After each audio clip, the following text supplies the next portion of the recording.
మహాపరిశుద్ధుడైన మా కన్న తండ్రి, మహోన్నతుడ, దయగల దేవ, కృపగల ప్రభువ, మీ పవిత్ర నామానికి స్తుతులు స్తోత్రాలు చెల్లిస్తున్నాం.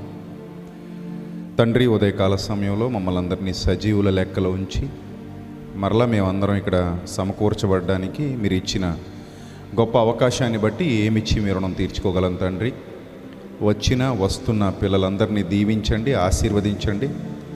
మీ ఆత్మతో సంధించి వారికి జ్ఞానమిచ్చి వివేకమిచ్చి మీ చిత్తం యొక్క సంపూర్ణతలో నిలువబెట్టి నడిపించమని, అలాగే లైవ్ ద్వారా అనేక ప్రాంతాల నుండి, అనేక దేశాల నుండి మీ యొక్క సందేశాన్ని వింటున్నటువంటి అక్క చెల్లెమ్మలకు, అన్నదమ్ములకు మీ కృప కనికరం తోడుగా ఉంచి వారందరూ మీ యందు విధేయత కలిగి, భయభక్తులు కలిగి వారి యొక్క జీవితాలలో, వారి యొక్క ప్రతి ప్రయత్నంలో వర్ధిల్లునట్లు, వారి యొక్క సమస్త విధములైన పరిస్థితులలో నుండి మేలు పొందుకున్నట్లు, మీ యొక్క ఆలోచన చేత వారి జీవితాలు స్థిరపరచబడినట్లు సహాయం దయచేయండి.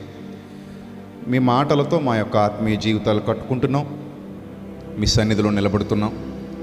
మీ బలముతో, మీ యొక్క శక్తితో మమ్మల్ని అభిషేకించమని, మీ యొక్క సహాయము, సమాధానము ఎల్లప్పుడూ మాకు తోడుగా ఉంచమని, ఘనత, మహిమ, ప్రభావములు మీకు మాత్రమే ఆరోపిస్తూ మీ యొక్క దాసునిగా మీ ఆత్మాభిషేకముతో నింపి మీ పిల్లలతో సూటిగా మాట్లాడడానికి శక్తిని, బలాన్ని అనుగ్రహించమని వేడుకుంటూ, ఘనత, మహిమ, ప్రభావములు మీకు మాత్రమే చెల్లిస్తూ మా కొరకు రానియున్న ప్రభు అయిన క్రీస్తు పేరిట ఈ ప్రార్థన మనవులు సమర్పించి మీ వద్ద నుండి తిరిగి బలమైన పరలోకపు జవాబు పొందుకుంటున్నాం మా కన్న తండ్రి. ఆమేన్. కూర్చుందాం అందరం కూడా. ప్రియులరా, దేవుని యొక్క మహాసంకల్పంలో భాగంగా ఆయన సన్నిధిలో మరలా మనం అందరం కనబడుతున్నాం. ఆయన సన్నిధి మనకిస్తున్నటువంటి సంతోషం, ఆయన సన్నిధి మనకిస్తున్నటువంటి ఆనందం చాలా గొప్పది. ఆయన సన్నిధిలో మనం బలాన్ని పొందుతాం, జ్ఞానాన్ని నేర్చుకుంటాం, వివేకాన్ని నేర్చుకుంటాం. ఇది మనందరికీ ఆత్మీయ పాఠశాల. ఏమిటి? ఆత్మీయ పాఠశాల. ఈ పాఠశాలకు వచ్చే ప్రతి విద్యార్థి, విశ్వాసి అనబడే ప్రతి విద్యార్థి ప్రభు యొక్క పాద సన్నిధిలో వివేచన నేర్చుకుంటాడు, జ్ఞానం నేర్చుకుంటాడు, వివేకం నేర్చుకుంటాడు. తనకు ఏది అవసరమో అది తన జీవితంలో అప్లై చేసుకుని, ఎక్కడ లోటుపాట్లు ఉన్నాయో తన క్రియలలో వాటిని సరిదిద్దుకుంటాడు. ఇదంతా కూడా మనకి దేవుని సన్నిధిలో దేవుని యొక్క ఆత్మ వివేచన ద్వారా జరిగేటువంటి గొప్ప కార్యం. అందుకే దేవుడు సంఘాన్ని సమకూర్చాడు, సంఘము ద్వారా సత్క్రియలు జరిగించమన్నాడు. సంఘము నిత్యము సత్యాన్ని వ్యాప్తి చేసే విధంగా, చీకటిలో ఉన్న వారికి వెలుగిచ్చే విధంగా, అసత్యంలో ఉన్న వారిని సత్యంలోనికి నడిపించే విధంగా, పడిపోతున్న వారిని లేవనెత్తే విధంగా మీరు ఎప్పుడైతే మీ ప్రయాసను కొనసాగిస్తారో మీ ప్రతి ప్రయత్నానికి అది ఆశీర్వాదంగా మారుతుంది అని దేవుడు సెలవిచ్చారు. ఆ సంగతి మీరు చాలాసార్లు విన్నారు. నా యందు మీరు, మీ యందు నా మాటలు నిలిచి ఉండిన ఎడల అప్పుడు అప్పుడు అప్పుడు అప్పుడు మాత్రమే మీకు ఏది ఇష్టమో అడగండి. అది మీ హక్కు. ఏది మీ హక్కు? నా యందు మీరు, మీ యందు నా మాటలు నిలిచి ఉండిన ఎడల అప్పుడు మీకు ఏది ఇష్టమో అడగండి. ఆ హక్కు మీకున్నప్పుడు అది మీకు అనుగ్రహింపబడుతుంది. అర్థమైందా? అందుకే మనం దేవుని చిత్తాన్ని జరిగించడానికి ఏర్పాటు చేయబడినటువంటి కుటుంబం కనుక, ఈ కుటుంబంలోని సభ్యులందరూ దేవుని పిల్లలు కనుక, మనం చీకట్లో నుంచి వెలుగులోనికి వచ్చిన వాళ్ళం కనుక, మీరు చేసే ప్రతి పని మనఃపూర్వకంగా చేయాలి, మనస్ఫూర్తిగా చేయాలి. అంటే మన మనసు ఒకటి చెప్తుంటే మన శరీరం మరోటి చేయటం మనల్ని మనమే మోసం చేసుకోవడం క్రింద లెక్క. బాగా అర్థం చేసుకోండి. బైబిల్ గ్రంథంలో ఒక మాట ఉంది, అనుమానముతో తినువాడికి దోషం కలుగుతుంది అన్నాడు. అనుమానముతో తినుట ఏంటట? దోషం అట. నిజమే. దీనివల్ల నాకు మంచి జరగదు, ఏదో అయిపోద్ది అని తింటే గ్యాస్ట్రిక్ వచ్చేస్తుంది. ఇష్టపడి తిన్నది అబ్జర్వ్ అయిపోద్ది, ఇష్టపడి తిన్నది బాగా అరుగుతుంది. భయపడుతూ తిన్నది అరగదు. భయపడుతూ తిన్న తర్వాత కాంప్లికేషన్స్ వస్తాయి. అంటే మన బాడీ దాన్ని యాక్సెప్ట్ చేయాలి అంటే మన బాడీలో చక్కటి రసాయనాలు విడుదలయ్యి మెదడు దానికి అంగీకరించి, మెదడు దాన్ని ప్రొడ్యూస్ చేయడానికి, మన పొట్ట దాన్ని యాక్సెప్ట్ చేయడానికి చాలా దగ్గర సంబంధం ఉంది. కాబట్టి అనుమానముతో తినువానికి అది దోషము అనే పదప్రయోగం ఎందుకు చేయబడిందంటే, నువ్వు తినేదానికి కూడా అనుమానం ఉండకూడదు, విశ్వాసంతో ఉండాలి, నమ్మకంతో ఉండాలి. అంటే మనఃపూర్వకంగా చేయాలి. ఏది చేసినా మనఃపూర్వకంగా. అనుమానంతో కాపురం చేసే భర్త ఉన్నాడు అనుకోండి, ఆ కాపురం బాగోదు. ఎవరు వచ్చినా అతడు ఏ దృష్టితో చూస్తాడు? అనుమానంతోనే చూస్తాడు. ఇక పాలోడు వచ్చినా, పెరుగోడు వచ్చినా, చుట్టాలు వచ్చినా, బంధువులు వచ్చినా, తెలిసిన వాళ్ళు వచ్చినా, తెలియలేని వాళ్ళు వచ్చినా కూడా అతని మనస్సు నిండా ఏముంది? అనుమానం ఉంది. నా భార్య మంచిది కాదు అనే అనుమానంతో ఏ భర్త అయితే ఉంటాడో అతడు చూసే ప్రతి చూపులో స్వచ్ఛత కోల్పోతాడు. నిజానికి ఆమె మంచిదే కావచ్చు, అది ఇతనికి తెలీదు, కానీ ఇతని అనుమానం దాన్ని డామినేట్ చేసేసింది. డామినేట్ చేసి ఆ యొక్క ప్రశాంతతను పాడు చేసేసింది. ఇక వాళ్ళ మధ్యలో సంతోషం ఉండదు, సమాధానం ఉండదు, హ్యాపీనెస్ ఉండదు, ఏం ఉండదు. వాళ్ళు లైఫ్ లాంగ్ ఏడుస్తూ బతుకుతారు. అక్కడ నుంచి గొడవలు స్టార్ట్ అవుతాయి, కొట్లాటలు స్టార్ట్ అవుతాయి, తిట్టుకుంటారు, కొట్టుకుంటారు, ఏదైనా జరుగుతుంది. దీని అంతటికీ కారణం అనుమానం అనే పిశాచి, అనుమానం అనే జబ్బు.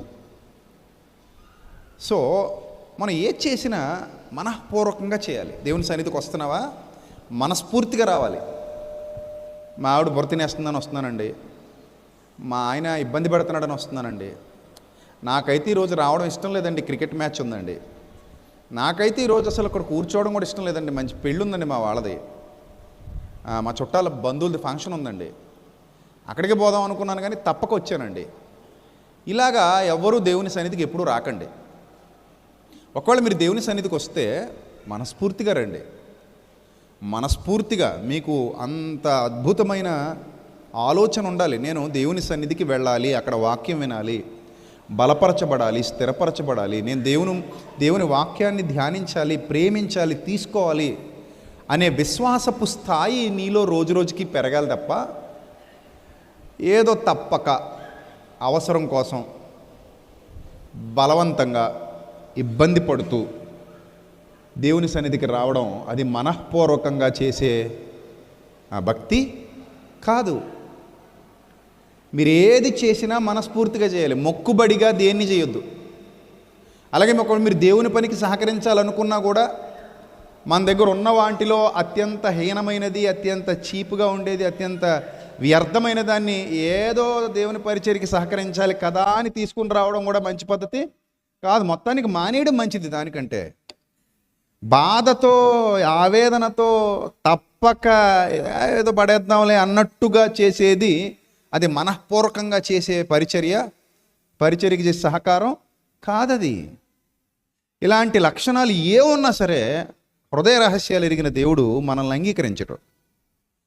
నేనైనా మీరైనా అంగీకరింపబడాలంటే సేవ మనస్ఫూర్తిగా చేయాలి, సత్యం మనస్ఫూర్తిగా చదవాలి, మనస్ఫూర్తిగా ప్రకటించాలి, జ్ఞానం మనస్ఫూర్తిగా ప్రజలకు అందించాలి, ఒక పరిచర్య మనస్ఫూర్తిగానే చేయాలి, భక్తి మనఃపూర్వకంగా చేయాలి. నీ పూర్ణ మనస్సుతో, నీ పూర్ణ వివేకంతో, నీ పూర్ణ హృదయంతో నీ తండ్రి అయిన దేవుణ్ణి ఏం చేయాలి?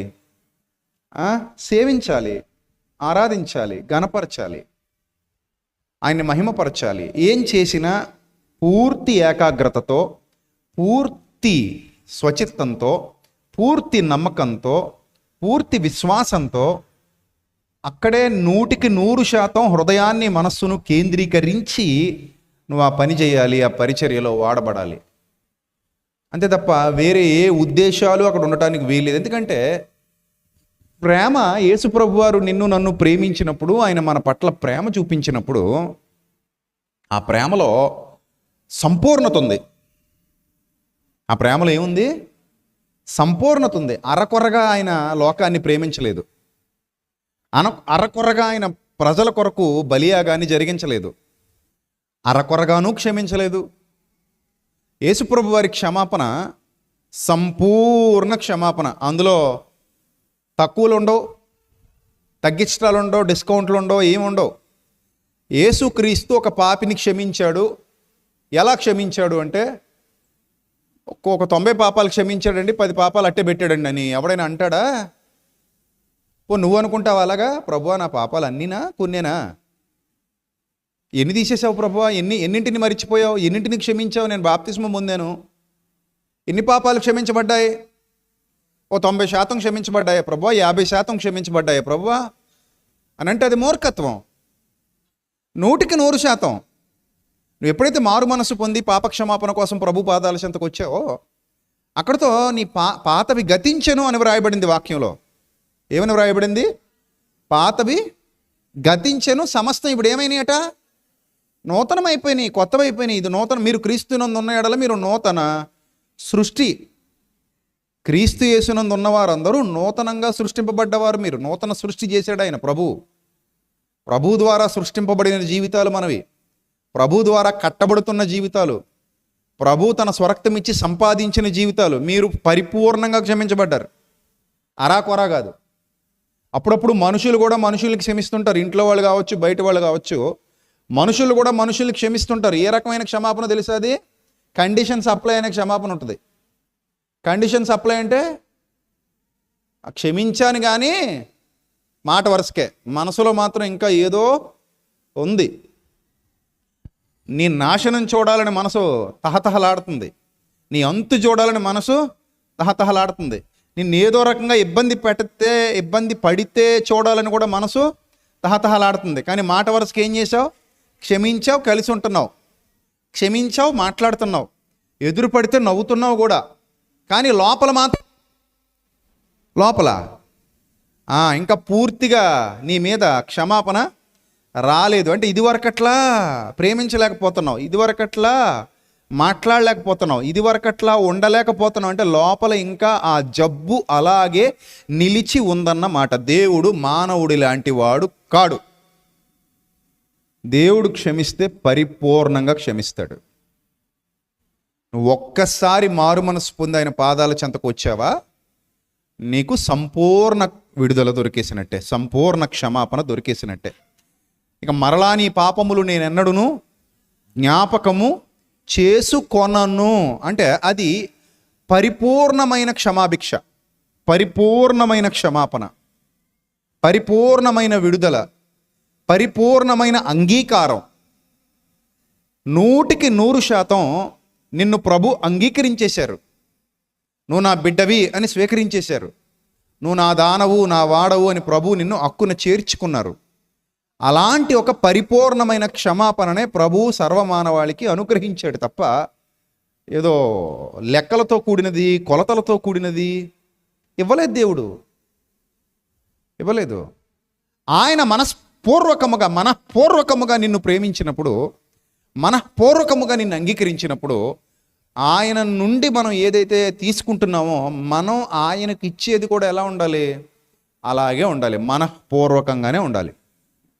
నీ భక్తి మనఃపూర్వకంగా ఉండాలి, నీ సమర్పణ మనఃపూర్వకంగా ఉండాలి, నీ యథార్థత మనఃపూర్వకంగా ఉండాలి, నీ నమ్మకత్వం కూడా మనఃపూర్వకంగానే ఉండాలి. అదే బైబిల్ చెప్తోంది, అదే చెప్తోంది బైబిల్. మనఃపూర్వకంగా చేయాలి, ఏం చేసినా మనస్ఫూర్తిగా చేయాలి. చూడండి, బైబిల్ గ్రంథంలో ఎఫెసు పత్రిక 6వ అధ్యాయం 6వ వచనంలో వ్రాయబడినటువంటి ఒక అద్భుతమైన మాట. ఎఫెసు పత్రిక 6వ అధ్యాయము 6వ వచనం ఒకసారి చూద్దాం అందరూ బైబిల్ తెరిచి. ఎఫెసీయులకు రాసిన పత్రిక 6వ అధ్యాయము 6వ వచనం. మనుష్యులను సంతోషపెట్టువారు చేయునట్లు. ఇది చాలా ఇంపార్టెంట్, ఇది చాలా ఇంపార్టెంట్. మనుష్యులను సంతోషపెట్టువారు చేయునట్లు. నేను చర్చికి పలానాది ఇస్తున్నానండి అన్నప్పుడు సంఘం అంతా చూసేలా ఇస్తానండి అంటే అందులో 2 విషయాలు తీసుకోవాలి. ఒకటి, నన్ను చూసి అందరూ ప్రేరేపించబడతారు అనేది ఒక కోణం అయితే, రెండోది వీళ్ళందరూ నాకు చప్పట్లు కొడతారు, నాకు గొప్ప వస్తుంది అనేది రెండో కోణం. అది ఆ వ్యక్తి ఇంటెన్షన్ మీద ఆధారపడి ఉంటుంది. నువ్వు చర్చికి ఏదైనా చేయి, అందరూ చూసేలా ఇస్తే కానీ అక్కడ నీ ఇంటెన్షన్ ఏంటనేది మాత్రం ఇంపార్టెంట్. అర్థమైందా? అంటే నేను చేస్తున్నది అందరికీ తెలియాలి, అందరి ద్వారా నేను మెప్పు పొందాలి, అందరి ద్వారా నేను చప్పట్లు కొట్టించుకోవాలి, that is only my intention అనుకుంటే దట్ ఈజ్ కంప్లీట్లీ రాంగ్. అలా కాకుండా మిమ్మల్ని చూసి ఇతరులు ప్రేరేపించబడిరి అని వ్రాయబడింది కొరింథీ పత్రికలో. మిమ్మల్ని చూసి ఇతరులు అనేకులు ఏమయ్యారు? అరే ఇతనే ఎలా చేశాడంటే మనం ఇంకెంత చేయాలరా, ఇతనే ఎలా చేశాడంటే మనం ఇంకెంత కష్టపడాలి, ఇతనే ఎలా ఇచ్చాడంటే మనం ఇంకెంత ఇవ్వాలి, ఇతనే ఎంత పరిచయం చేస్తున్నాడంటే మనం ఇంకెంత అని కొంతమంది ప్రేరేపించబడ్డారట. ఆ ఇంటెన్షన్ అయితే దేవుని ఎదుట ఓకే. నీ ధర్మము ఇతరులకు కనబడుటకు చేయొద్దు అన్నాడు. కానీ కనబడకుండా చేయడం కూడా సాధ్యం కాదు. మూడోవాడు ఎవడో కూడా చూస్తాడు మనం చేసేటప్పుడు, లేదా ఆ వ్యక్తి నువ్వు మాత్రమే ఉన్నప్పుడు అది సాధ్యపడుతుంది. కానీ బయటికి వెళ్ళి పబ్లిక్లో ఏదైనా చేయాలి సాయం అంటే మాత్రం ఎవడొకడు చూస్తాడో చూస్తాడు. కొంతమంది అంటారు అలా చూడడం పర్లేదు కానీ నువ్వు ఫేస్బుక్లో పెట్టడం తప్పు అంటారు. అలా చూడడం తప్పు కాదు కానీ నువ్వు ఇన్స్టాగ్రామ్లో పెట్టడం తప్పు. ఆ ఇంటెన్షన్ మీద ఆధారపడి ఉంటుంది. అతను ఇన్స్టాగ్రామ్లో ఎందుకు పెట్టాడో, ఫేస్బుక్లో ఎందుకు పెట్టాడో, అందరూ ప్రేరేపించబడి ఇతనిలాగా చేస్తారని కూడా పెట్టి ఉండొచ్చుగా. దానికి కూడా నువ్వు తప్పు పడతావా? ఏదో ఒక ప్లేట్ భోజనం పెట్టి నువ్వు ఇన్స్టాగ్రామ్లో వీడియో పెట్టుకుంటావా? అంటే గొప్ప కోసం పెట్టుకున్నారని నీకు ఏమైనా చెప్పారా? గొప్ప కోసం పెట్టుకున్నారా? నీతో ఏమైనా అన్నారా? కాదు. అది చూసి ఇతరులు కూడా ఏమవుతారు? ప్రేరేపించబడతారు. ఇదిగో మేము ఇలా చేస్తున్నాం కదా, మీరు కూడా చేయండి అని చెప్పడానికి పెట్టి ఉండొచ్చుగా. దాన్ని అలా ఎందుకు పాజిటివ్గా తీసుకోకూడదు అంటే, మనం చూసేటప్పుడు మనకు నచ్చినట్టు చూస్తాం కానీ దేవుడు మాత్రం అలా కాదు. దేవుడు మన ఇంటెన్షన్ చూస్తాడు. What is your intention? అది మాత్రమే దేవుడు పరిగణనలోకి తీసుకుంటాడు. అర్థమవుతుందా? నువ్వు ఏ దృష్టితో చేస్తున్నావు, ఏ ఉద్దేశంతో చేస్తున్నావు? మనుష్యులను సంతోషపెట్టునట్లు అన్నాడు. మనుష్యులను సంతోషపెట్టే విధంగా ఆలోచిస్తున్నావా అంటే అది కంప్లీట్గా రాంగే. నేను ఇలా చేస్తున్నాను కాబట్టి మీరు చూడండి, మీరు అందరూ చూస్తూ ఉండగా నేను చేస్తా అంటే అసలు కరెక్ట్ కదా. రాజకీయ నాయకులు చీపురు పట్టుకుని తుడుస్తుంటారు. ఎంతసేపు తుడుస్తారు వీళ్ళు? నిమిషం కూడా తొడరు. ఒకడైతే తొడనే తొడ్డు, స్టిల్ మాత్రం ఎత్తాడు, వచ్చి ఇలా పట్టుకుంటాడు అంతే. అది స్టిల్ వరకే. రాజకీయ నాయకుడు స్టిల్ చూసారా? ఇలా ఉంటాడు, రెడీగా ఉంటాడు. ఇదో చీపురు బాబు, బాతీ బాబు, ఇదో ఈ పక్క నుంచి చూడది బాబు, 2 తీసుకో. ఆ పేపర్లోనేమో ఈ పక్కదేయండి, ఈ పేపర్లోదేమో ఈ పక్కదేయండి అంటాడు. అదే సేవ, దిక్కుమాల సేవ, దొంగ సేవ అది. మళ్ళీ వెంటనే ఏసీలోకి వెళ్ళిపోతాడు. కానీ పేపర్లు ఏం రాస్తారు? కాకినాడ నుంచి రాజమండ్రి దాకా ఊడ్చేసిన మంత్రి గారు, ఇంకా మీరు ఇంక ఈ వారం అంతా ఊడ్చుకోక్కర్లేదు. మొత్తం అంతా మొత్తం రాజమండ్రి నగర వీధుల్లో, కాకినాడ నగర వీధుల్లో, విజయవాడ నగర వీధుల్లో మొత్తం శుభ్రం చేసేసిన ఎంపీ గారు, ఎమ్మెల్యే గారు. ఇక ఈ నెలంతా కూడా మీరు మురికి కాలువలు శుభ్రం చేసుకోక్కర్లేదు. ఫెనాయిల్ కూడా వేసి వెళ్ళిపోయారు, పౌడర్ కొట్టేసి. అంటే అన్ని అబద్ధాలు. అది అది అది దొంగ నాటకం. అది నిజంగా చేసే సేవకులు కూడా ఉంటారు, నిజంగా చేసే నాయకులు కూడా ఉంటారు. వాళ్ళు అక్కడక్కడ మనకు కనబడతారు. అలాంటి నాయకుడి గురించి ఒక సినిమా రాబోతుంది త్వరలో, ఒక గొప్ప ఎమ్మెల్యే గురించి. కన్నడ నటుడు నటించబోతున్నాడు అందులో. అంటే అలాంటి ఎమ్మెల్యేలు కూడా ఉన్నారు. నిజంగా యథార్థంగా సేవ చేసిన వాళ్ళు, నిజంగా యథార్థంగా నమ్మకంగా నాయకత్వం వహించిన వాళ్ళు ఉన్నారు, ఎప్పటికీ ఉన్నారు.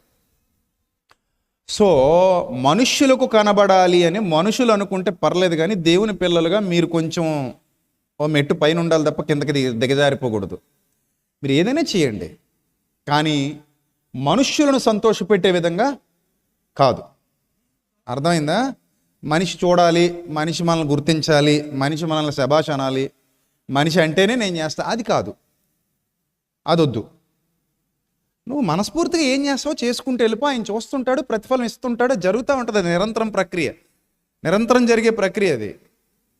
నదులు సూర్యుని వేడి వల్ల మరగడం, పైకి మేఘాలుగా వెళ్ళడం, మళ్ళీ వర్షంగా కురవడం, మళ్ళీ నదులు నిండడం, ఈ ప్రక్రియ ఎలాగైతే జరుగుతుందో నువ్వు చేసే పనికి వచ్చే ప్రతిఫలం వస్తానే ఉంటుంది. నీ లైఫ్ ముందుకు వెళ్తానే ఉంటుంది.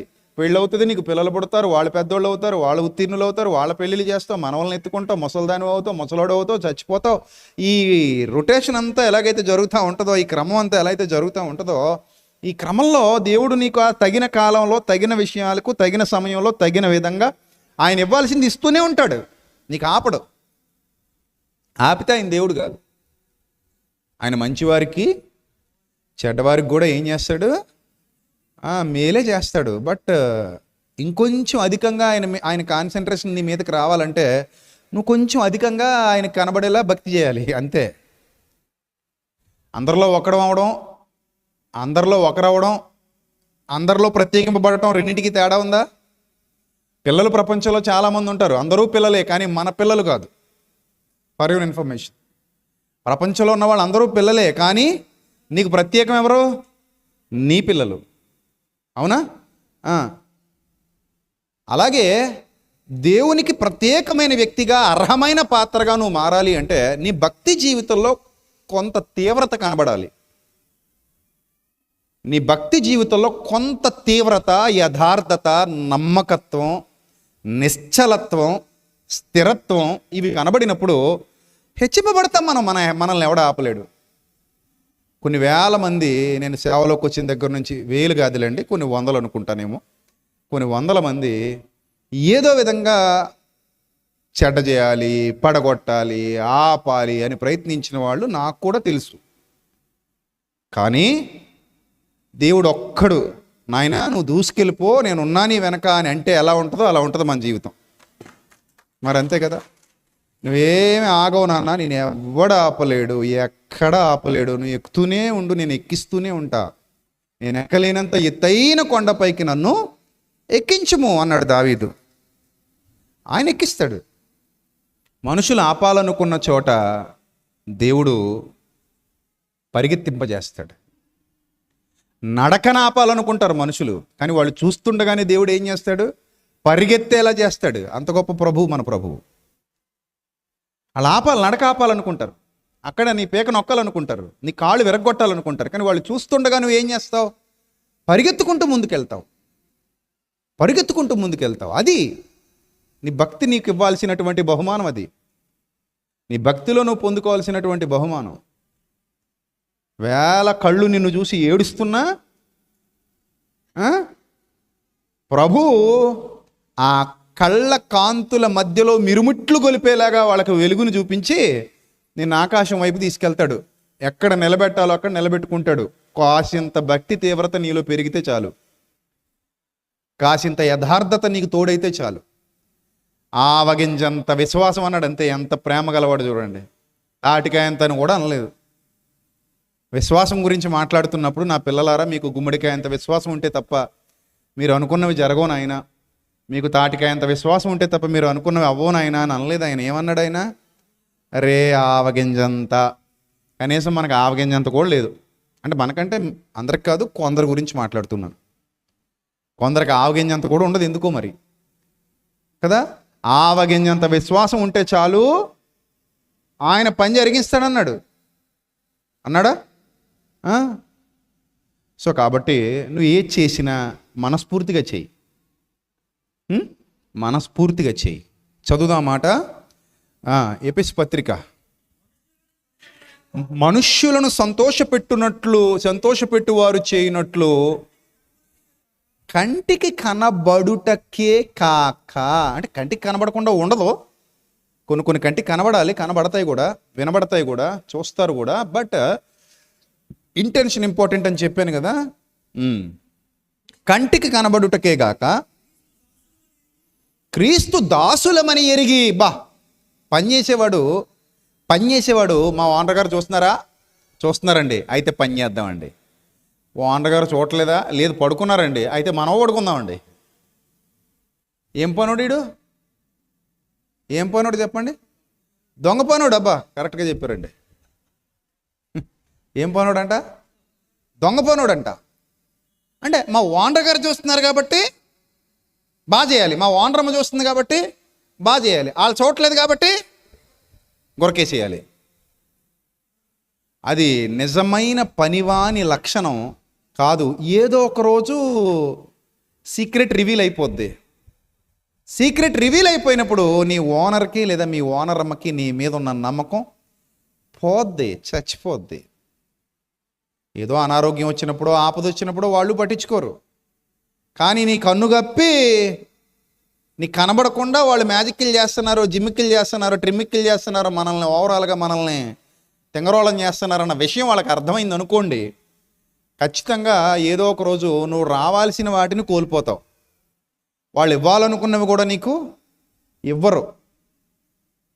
వాళ్ళు ఇవ్వాల్సిన బహుమానాలు కూడా అక్కడితో ఏమైపోతాయి? ఆగిపోతాయి. ఇది ప్రపంచం పోకడ. అందుకే నమ్మకంగా పనిచేసేవాడు ఎప్పుడు గెలుస్తాడు, నమ్మకంగా పనిచేసేవాడు ఎప్పుడు దీవించబడతాడు, నమ్మకంగా పనిచేసేవాడు ఎప్పుడు ఆశీర్వదింపబడతాడు, నమ్మకంగా పనిచేసేవాడు ఏలిన వారి దయ పొందుకుంటాడు. ఈరోజు కాకపోతే రేపు వాళ్ళ మనసు కరుగుతుంది, నీకు ఇవ్వాల్సింది ఇస్తారు, ఇవ్వాల్సిన దానికంటే ఎక్కువ ఇస్తారు. ఒకవేళ నువ్వు తేడాపాడాగా ఉన్నావు అనుకో, ఇవ్వాల్సింది కూడా ఇవ్వరు, చేతులారా బాగొట్టుకుంటావు. అందుకే కంటికి కనబడవలెనని కాక, ఎవరి దాసుడు నువ్వు? ఎవరి దాసుడివి చెప్పండి? మీరు ఎవరి దాసులు? గట్టిగా చెప్పండి. మేమందరం యేసుప్రభు దాసులమని. మేమందరము క్రీస్తు దాసులము చెప్పండి గట్టిగా. చూసారా? అది నిజం. అది మనము యేసుక్రీస్తుకు దాసులమయ్యాం, దాసులమయ్యాం. ఆయన మనల్ని స్వరక్తం ఇచ్చి సంపాదించుకున్నాడు, కొన్నాడు. నువ్వు ఎవరి మనిషివి అంటే క్రీస్తు మనిషివి, అంతే. క్రీస్తు సంబంధివి. క్రీస్తు వాడను అన్నాడు పౌలు. క్రీస్తు దానను, క్రీస్తు వాడను. ఎవరయ్యా అంటే క్రీస్తు వాడను, క్రీస్తు ద్వారా తిరిగి జన్మించిన వాడను. అది చదవండి తర్వాత మాట. క్రీస్తు దాసులమని ఎరిగి దేవుని చిత్తాన్ని ఎలామ్మా దేవుని చిత్తాన్ని ఎలా జరిగించాలమ్మా? మనఃపూర్వకముగా జరిగించాలంట. దేవుని చిత్తాన్ని మనఃపూర్వకముగా జరిగించాలి. మనఃపూర్వకంగా దేవుని చిత్తాన్ని జరిగించాలి. అంటే దేవుని చిత్తాన్ని జరిగించేటప్పుడు, సేవ మొదలు పెట్టినప్పుడు మనిషికి చేస్తున్నాననే భావన ఉండకూడదు. అర్థమైందా? నేను ఎన్నోసార్లు చెప్పానైనా కొంతమందికి పని చేయదు. ఇప్పుడు ఎవరికో అన్నదానం చేస్తున్నాం. ఇప్పుడు సెమినార్ ఉంది, సెమినార్లో భోజనాలు పెడతాం. సెమినార్లో భోజనం పెట్టేటప్పుడు మనుషులకు పెడుతున్నట్ట, ప్రభు సేవ చేస్తున్నట్టు నువ్వు అక్కడ ఎలా ప్రభు సేవ చేస్తున్నావు? ప్రజలందరూ వచ్చారు. ఎందుకు వచ్చారు? దేవుని వాక్యం వినడానికి వచ్చారు. ప్రజలందరూ ఎందుకు వచ్చారు? దేవుని వాక్యం వినడానికి వచ్చారు. దేవుని వాక్యం వినడానికి వచ్చిన వారికి మనం భోజనం పెడుతున్నాం అనుకుందాం. కాసేపు వడ్డించే పరిచర్యలో నువ్వు ఉన్నావు, లేదా వంట చేసే పరిచర్యలో నువ్వు ఉన్నావు, తీసుకొచ్చే పరిచర్యలో నువ్వు ఉన్నావు, మంచినీళ్ళ పరిచర్యలో ఉన్నావు, క్లీనింగ్ పరిచర్యలో ఉన్నావు. నువ్వు ఏ పరిచర్యలో ఉన్నా ఆ పరిచర్య మనిషికి చేస్తున్నట్ట, ప్రభు సేవ చేస్తున్నాను అనుకొని చేస్తున్నట్ట? వాక్యం ఏం చెప్పింది? నేను కాదు, వాక్యం ఏం చెప్పింది? ఇప్పుడు మీరు చదివినప్పుడు మనుష్యులకు చేసినట్టు కాక, మనుష్యులకు చేసినట్టు కాక ప్రభువునకు చేసినట్టే ఇష్టపూర్వకంగా సేవ చేయండి. నేను ఇదివరకు కూడా చెప్పాను. అంటే ఇక్కడ కాంటెక్స్ట్ ఏంటంటే, యజమానుడు సంఘ సభ్యుడేనట, దాసుడు సంఘ సభ్యుడేనట. అంటే ఓనర్ గారు సంఘ సభ్యుడే, అతని దగ్గర పనిచేస్తున్నవాడు కూడా సంఘ సభ్యుడే. ఇప్పుడు మా సంఘ సభ్యుడే కదా, వీడికి అంత అలాగేం చేయక్కర్లేదని దాసుడు అనుకోకూడదు. మా సంఘ సభ్యుడే కదా, వీడికి ఏం అక్కర్లేదని యజమానుడు అనుకోకూడదు. ఈ దాసుడు యజమానుడికి సేవ చేసేటప్పుడు సంఘ సభ్యుడు అయినప్పటికీ కూడా నీ నీ వృత్తి ధర్మాన్ని మర్చిపోకూడదు అన్నాడు. దేన్ని మర్చిపోకూడదు? నువ్వు దాసుడు అనే ఒక పనివాడు, కార్మికుడు, శ్రామికుడు, ఉద్యోగస్తుడు అనే ఒక వృత్తి ధర్మంలో ఉన్నావు నువ్వు. ఈ వృత్తి ధర్మాన్ని నీతిగా అవలంబించాలి. చేసేది ఎవరికి? మా సంఘంలో వ్యక్తేనండి, మా ఓనర్ గారు కూడా మా సంఘానికి వస్తారు అన్నప్పుడు దాసుడు ఓనర్ గారిని ఎలా చూడకూడదు? ఇంకా చీప్గా చూడకూడదు. ఎందుకంటే అతడు నీకు ఓనర్ కావచ్చు, నువ్వు అతనికి దాసుడు కావచ్చు, బట్ వృత్తి ధర్మం ఒకటి ఉంది చూడు, అది నువ్వు ఇంకో చోట చేసినా అదే వృత్తి చేస్తావుగా. అవునా? నువ్వు పని ఇక్కడ చేసినా ఇంకో చోట చేసినా ఎలా చేయాలి? పని చేసేటప్పుడు అదో ధర్మం కదా, సిన్సియర్గా చేయడం అనే ధర్మం అనేది ఒకటి ఉందా లేదా? ఉందా? దాన్ని ఇక్కడ పౌలు భక్తుడు ఎస్టాబ్లిష్ చేస్తూ ఎఫెసు పట్టణంలో యజమానులు మార్పు చెందారు, దాసులు మార్పు చెందారు, వాళ్ళు వీళ్ళు కూడా సంఘానికి వస్తున్నారు. బట్ యజమానులు ఎలా ఉండాలి, దాసులు ఎలా ఉండాలి, ముఖ్యంగా ఒకరి ఎడల ఒకరు వారి యొక్క ధర్మాలు ఎలా నడపాలి అనే విషయాన్ని ఇక్కడ స్పష్టంగా చెప్తున్నాడు. చెప్తూ అందులో దేవుని సేవను ఇంక్లూడ్ చేశాడు, దేవుని చిత్తాన్ని ఇంక్లూడ్ చేశాడు. దేవుని చిత్తాన్ని ఇంక్లూడ్ చేసి చెప్తూ, అంటే డైమెన్షన్స్ ఉన్నాయన్నమాట, డబల్ డైమెన్షన్స్, అంటే మల్టిపుల్ డైమెన్షన్స్ ఉన్నాయి ఇక్కడ. అన్ని కోణాలలో విశ్లేషణ జరుగుతోంది దేవుని వాక్యం ద్వారా. దేవుని వాక్యం ఎలా ఉంటుందంటే, రెండు అంచులు గల ఎటువంటి ఖడ్గము కంటేనూ వాడిగా ఉండి ప్రాణాత్మలను కీళ్లను మూలుగను విభజించినంత మట్టుకు దూరుచు నీ అంతరంగాన్ని, నీ హృదయం యొక్క తలంపుల్ని, ఆలోచనలను కూడా ఏం చేస్తుంది? పరిశోధిస్తుంది కదా. అలాంటి శక్తి ఉంది దేవుని వాక్యానికి. అంటే మనం వాక్యం వింటున్నప్పుడు మనకు తెలియని కొత్త కొత్త డైమెన్షన్స్ ఓపెన్ అవుతూ ఉంటాయి, కొత్త కొత్త డోర్స్ ఓపెన్ అవుతూ ఉంటాయి, కొత్త కొత్త ఆలోచనలు ఎస్టాబ్లిష్ అవుతూ ఉంటాయి, కొత్త కొత్త విషయాల పట్ల మన దృష్టి కేంద్రీకరించబడుతుంది. తద్వారా చాలా చాలా సంగతులు మనం నేర్చుకుంటాం,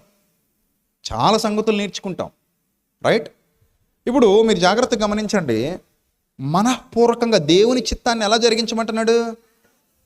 మనఃపూర్వకంగా జరిగించండి. మనుషులకి చేస్తున్నాం అనుకుంటే ఇంక మీరు ఏం చేసినా వేస్టే. నేను మనిషికి చేస్తున్నాను, మనిషికి ఇస్తున్నాను, మనిషికే అంత అంటే ఇంకేముంది? ఇంకా సంఘ విధులు ఏమైనట్టు, సంఘ క్రమం ఏమైనట్టు, సంఘ పద్ధతి ఏమైనట్టు, సంఘంలో ఉన్న ఆజ్ఞలు ఏమైనట్టు, సంఘంలో ఉన్న ప్రభుత్వం ఏమైనట్టు దానియేలు గ్రంథంలో చెప్పాడు ఇప్పుడున్న సంఘం గురించి.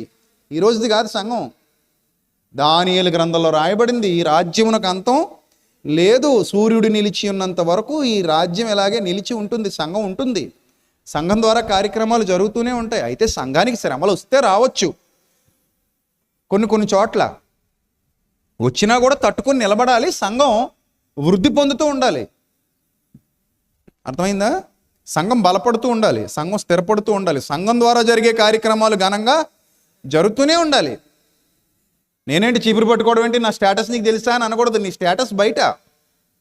నువ్వు బయట ఎంఆర్ఓ కావచ్చు, ఎంపీ కావచ్చు, ప్రెసిడెంట్ కావచ్చు, ధనవంతుడివి కావచ్చు, ధనవంతురాలివి కావచ్చు, మీ ఇంట్లో 2 కేజీలు బంగారం ఉండొచ్చు, నువ్వు ఏ పెళ్ళికన్నా వెళ్తే ₹1,00,000 పట్టుచీర కట్టుకుని వెళ్తూ ఉండొచ్చు, మీ బంధుగణంలో నీకున్నంత బంగారం ఎవరికి ఉండకపోవచ్చు, మీ ఇంటిని చూస్తే అబ్బో అదొక అద్భుతమైన రంగురంగుల భవనం అయి ఉండొచ్చు, నువ్వు ఎంత గొప్పదానివైనా అయి ఉండొచ్చు, ఎంత గొప్పవాడివైనా అయి ఉండొచ్చు, కటిక భేదవాడివైనా అయి ఉండొచ్చు. కానీ సంఘంలోనికి వచ్చిన తర్వాత ప్రభువుకి దాసుడివి అని బైబిల్ చెబుతోంది. సంఘంలోనికి వచ్చిన తర్వాత నువ్వు ఎవరు? క్రీస్తు దాసుడు, క్రీస్తు దాసురాలు, అంతే. నీ స్టేటస్ ఆ గేటు దగ్గర, చెప్పుల దగ్గర వదిలేయాలి. సంఘంలోనికి వచ్చేటప్పుడే నువ్వు చెప్పులు ఎక్కడ వదిలేసావో అక్కడే నీ స్టేటస్ కూడా వదిలేయాలి. నీ గొప్పతనాన్ని అక్కడ వదిలేయాలి, నీ ఆధిక్యతను వదిలేయాలి, నీ ధనాన్ని వదిలేయాలి, నీ పలుకుబడి వదిలేయాలి, నీ పదవి వదిలేయాలి, నీ ఈగో వదిలేయాలి, నీ అహంకారం వదిలేయాలి, నీ గర్వం వదిలేయాలి. నువ్వుగా దేవుని సన్నిధికి రావాలి. ప్రభువా, పాపినైన నన్ను కనికరించి క్షమించి సంపూర్ణ క్షమాభిక్ష నాకు అనుగ్రహించి నన్ను ఈ దేవుని సంఘములో అనగా దేవుని రాజ్యములో పరలోకమునకు ఎత్తబడే గుంపులో నన్ను కూడా ఉంచినందుకు స్తోత్రం తండ్రి, కృతజ్ఞత స్తుతి స్తోత్రములు చెల్లిస్తున్నాను తండ్రి అనుకుంటూ నువ్వు లోపలికి అడుగు పెట్టాలి తప్ప అలాగే నువ్వు చీపురు పట్టుకుంటావా, అలాగే నువ్వు దులుపుతావా, అలాగే నువ్వు కడుగుతావా, అలాగే నువ్వు వండుతావా, అలాగే నువ్వు వడ్డిస్తావా, అలాగే నువ్వు ఇస్తావా, అలాగే నువ్వు చేస్తావా, ఏం చేసినా సరే మనఃపూర్వకముగా క్రీస్తు చిత్తాన్ని జరిగిస్తున్నానని గ్రాటిట్యూడ్తో చేయాలి. దేంతో చేయాలి? గ్రాటిట్యూడ్తో చేయాలి. ఉదాహరణకి దానం ఇస్తున్నప్పుడు ఇచ్చేవాడికి గ్రాటిట్యూడ్ ఉండదు, తీసుకునేవాడికి గ్రాటిట్యూడ్ ఉంటుంది. కృతజ్ఞత ఇచ్చేవాడికి ఉంటుందా, తీసుకునేవాడికి ఉంటుందా? తీసుకునేవాడికి ఉంటుంది. ఇప్పుడు నీ దగ్గర నేను ₹1,00,00,000 తీసుకొని నీ పట్ల కృతజ్ఞత కలిగి ఉన్నాను. ఎంత తీసుకుని? ₹1,00,00,000 తీసుకుని నీ పట్ల కృతజ్ఞత కలిగి ఉన్నాను. ఈరోజు ₹1,00,00,000 తీసుకున్న నేను నీకేదో ₹1 సంబంధించిన పని చేయాల్సి వచ్చింది. నాకు ₹1,00,00,000 తీసుకున్న నాకు నీకు ఎంత పని చేయాల్సి వచ్చింది? ₹1 సంబంధించిన పని. ₹1,00,00,000 తీసుకున్నానన్న కృతజ్ఞతతో నువ్వు చేసే ఈ ₹1 పని దాన్ని మించిపోయిందా? మించదు, ఎప్పటికీ మించలేదు. అది దేవుడు మనిషికి చేసిందేమో అలా ఉంటే, మనిషి దేవునికి చేసేదేమో ఇలా ఉంటుంది. ఇంతకీ ఇక్కడ ఇంకో షాకింగ్ న్యూస్ చెప్తాను. నువ్విచ్చే ఆ ₹1 కూడా నువ్వు ఇంతకు ముందు తీసుకున్న ₹1,00,00,000లోనిదే అనుకో. ఇంకా ఏం కోరుకుంటావు అప్పుడు దేవుడి దగ్గర నుంచి? నీకు ₹1 ఇచ్చినందుకు నాకు పట్ల నువ్వు కృతజ్ఞత కలిగి ఉండు దేవుడా అంటావా? ఏంది పంపదీసి అలా అంటావా? ఎందుకంటే నువ్వు ఇస్తున్న ఈ ₹1 కూడా ఆయన దగ్గర నువ్వు పొందుకున్న ఆ ₹1,00,00,000లోదే అనుకో. అప్పుడు నీకేం కొత్తగా ఆయన నుంచి గ్రాటిట్యూడ్ కోరుకోవాల్సిందే ఉండదు. నువ్వే ఆయనకి గ్రాటిట్యూడ్ చెల్లించాలి, కలిగి ఉండాలి. నువ్వే ఆయనకు కృతజ్ఞత కలిగి ఉండాలి. ఈ పాయింట్ నీకు అర్థమైతే నువ్వేం చేసినా ఎలా చేయాలి? మనఃపూర్వకముగా చేయాలి. క్రీస్తు దాసులమని ఎరిగి నువ్వేం చేసినా మనస్ఫూర్తిగా. ఏమంటే ఒక విషయం చెప్పనా? కమాండ్స్ అనేవి ఎక్కడ లేవండి. బలవంతంగా దేవుడు తన చిత్తాన్ని మనుషుల ద్వారా జరిగించుకోవాలనుకుంటే అసలు పాపమే జరగనివ్వడు ఆయన. చెట్టే లేదు. ఆదాము ఒక చెట్టు వేద్దాం అనుకున్నాను, కానీ నువ్వు తినకు అని చెబితే తినను అని అంటావు, కానీ ఖచ్చితంగా మీ ఆవిడ మాట విని నువ్వు తినేస్తావని నాకు భవిష్యత్తు తెలుసు గనుక నేను వెయ్యట్లేదు ఆదాము. అవునా తండ్రి? ఆహా, అలాగే ప్రభు, అయితే ఇలాగే ఉంటాను ప్రభు, ఏముంది ప్రభు, ఇంకా అంతే. కానీ నేను తినకుండా ఉండగలనేమో అనిపిస్తుంది ప్రభు. నువ్వు ఉండలేవు ఆదాము, నీ వల్ల అవ్వదు, కానీ ఇంకా వద్దు, మన ఇద్దరి మధ్య డిస్కషన్ వద్దు, కానీ నువ్వు ఎలా ఉండేది అలాగే ఉండి ఇంకా. అలా కాదు ప్రభా, నేను ఉండగలను ప్రభా, నా మనసు చెప్తుంది ప్రభా. ఉండలేవురా నాయన, అందుకని వేయట్లేదు. అప్పుడు ఇంకా ఆదాము ఎప్పటికీ ఏం చేయడు? పాపమే చేయడు కదా. దేవుడు అలాంటి వాడు కాడు. ఇదిగో జీవమును, ఇదిగో మరణమును నీ ఎదుట ఉంచి ఉన్నాను. జీవాన్ని ఎంచుకుంటావా? ఎంచుకో, ఎంపిక నీదే మిత్రమా. మరణాన్ని ఎంచుకుంటావా? అది కూడా ఎంచుకో, ఎంపిక నీదే. నీ choice is yours, always yours. నువ్వు ఎప్పుడు ఏ ఎంపిక ఎంచుకోవాలనుకుంటావో ఆ ఎంపికకు వెళ్ళిపో, అది నీ ఇష్టం, అందులో ఎలాంటి సందేహం లేదు. ఎంపిక నీది, ఎంచుకునేవాడవు, ఎంచుకునేదానవు నువ్వు. కాబట్టి దేవుడు ఎప్పుడు కూడా బలవంత పెట్టడు. పేక నొక్కేసి, ఇప్పుడు బూతులు మాట్లాడడం పాపం కాబట్టి నోరు లేకుండా చేసేస్తే ఏంటి పరిస్థితి? అందరూ మోగవారే, మొత్తం ప్రపంచం సైగలతోనే మాట్లాడుకోవాలి, భాషలే ఉండవు. దేవుడు డిసైడ్ అయ్యాడు. ఏ ప్రభా, భాష ఉంటే బూతులు మాడతారనిపిస్తుందిరా నాకు. ఓకే తండ్రి, మరి ఏం చేద్దాం అంటే దేవదూతలతో డిస్కషన్ పెట్టారు అనుకుందాం కాసేపు. ప్రభా, పిల్లలకి భాష ఇస్తావా ప్రభా, మాట్లాడుకోగలిగే చాయిస్ ఇస్తావా అంటే ప్రపంచంలో ఏ జీవరాశికి ఇవ్వలేదు కదా ప్రభువా, మరి వీళ్ళకి ఇస్తావా ప్రభువా? ప్రభు చిత్తం అయితే సెమినార్కి ఒక మంచి పాట వస్తుంది ఈ కాన్సెప్ట్లో. మొన్ననే రాశా, చాలా మంచి కాన్సెప్ట్. అయితే తొందరగా అవుతుంది, మీ అదృష్టం, నా అదృష్టం. సో ప్రభా, మరి ఇద్దామా ప్రభా? ఏంటి భాష ఇద్దామా? భాష వద్దులే నాన్న, భాష ఇస్తే వీళ్ళు అడ్డమైన బూతులు మాట్లాడతారు. ఆ నోరు ఉండబట్టే కదా వీళ్ళు ఇష్టం వచ్చినట్టు వాగుతున్నారు. ఆ నోరు ఉండబట్టే కదా ఆ భయంకరమైన బూతు పదాలన్నీ మాట్లాడుతున్నారు, అశ్లీల పదాలన్నీ మాట్లాడుతున్నారు, ఇష్టం వచ్చినట్టుగా ఎలా పడితే అలా మాట్లాడుతున్నారు కదా డాడీ. మరి ఏం చేద్దాం నాన్న? తీసేద్దాం. మరి ఏం చేస్తారు? మీ ఎవరికి నోరు లేదనుకోండి, ఏం చేస్తారు ఇప్పుడు?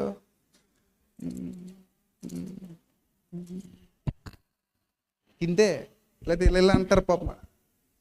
అంతేనా? సరిపోద్దా? సరిపోద్దా? అప్పుడు బాగుంటుందా జీవితం? అమ్మో వద్దండి, కష్టమండి. అలాగా చాలా విషయాలు నేర్చుకోలేం. కెమిస్ట్రీ నేర్చుకోవాలంటే చచ్చిపోతావు, ఫిజిక్స్ నేర్చుకోవాలంటే శ్వాసలు అయితే ఇంక నాశనం, ఇంకేం ఉండదు. ఆ చరిత్ర చెప్పాలంటే ఎంత కష్టం. ఆడు గుర్రం ఎక్కొచ్చాడు.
మనం భాష మాట్లాడుతున్నాం గనుక ఏదైనా మాట్లాడుతున్నాం, అందులో మంచి మాట్లాడుతున్నాం, చెడు మాట్లాడుతున్నాం, రైట్? ఇప్పుడు ఒకవేళ దేవుడు భాషే తీసేస్తే మంచి మాట్లాడడానికి లేదు, చెడు. దేవుడు అలా నియంత్రించేవాడు కాదు. నీ ఇష్టం నాన్న, నీకు ఇచ్చేసా. You have your own choice, you have your own right. నీకు నచ్చినట్టుగా ఉండు, కానీ ఈ రూట్లో వెళ్తావా నీ ఇష్టం, ఈ రూట్లో వెళ్తావా నీ ఇష్టం. అది మంచిని సెలెక్ట్ చేసుకుంటావా లేకపోతే చెడును సెలెక్ట్ చేసుకుంటావా, నీ ఇష్టం. దేవుడు ఎక్కడా కూడా మన పేక నొక్కల. మనఃపూర్వకంగా నువ్వు ఏం చేస్తావో చెయ్యి. పేక నొక్కి చేయించుకుంటే ఏదైనా చేయించవచ్చు. ఆయన పేక నొక్కి చేయించుకుంటే ఏదైనా చేయించవచ్చు. చూడండి, చిన్నప్పుడు కొడతాం, తిడతాం, పిల్లల్ని భయపెడతాం, ఏదో చేయించుకుంటాం. ఎంతవరకు? కొట్టి తిట్టి భయపెట్టి ఎంతవరకు చేయించుకుంటాం? సర్టెన్ స్టేజ్ ఉంటుంది. ఆ రోజు ఎప్పుడు వస్తుందో మన క్యాలెండర్లో మనకు తెలియదు, కానీ ఆ రోజు కొత్త కొడుకుని కొత్త కూతుర్ని చూస్తావు. నువ్వు ఎత్తిన కర్ర రోజులాగా వీపు మీద పడదు. ఏదో ఒక రోజు ఆ కర్ర నీ చెయ్యి ఇలా స్ట్రైట్గా పట్టుకుంటుంది. పట్టుకుని ఏం చేస్తుంది? వెనక్కి లాక్కుంటుంది, 2 ముక్కలుగా ఇరుస్తుంది, కింద పడేస్తుంది, ఎలా అంటది. అప్పుడు నాన్న, అరే నాన్నని రా అంటాడు. ఏంటది?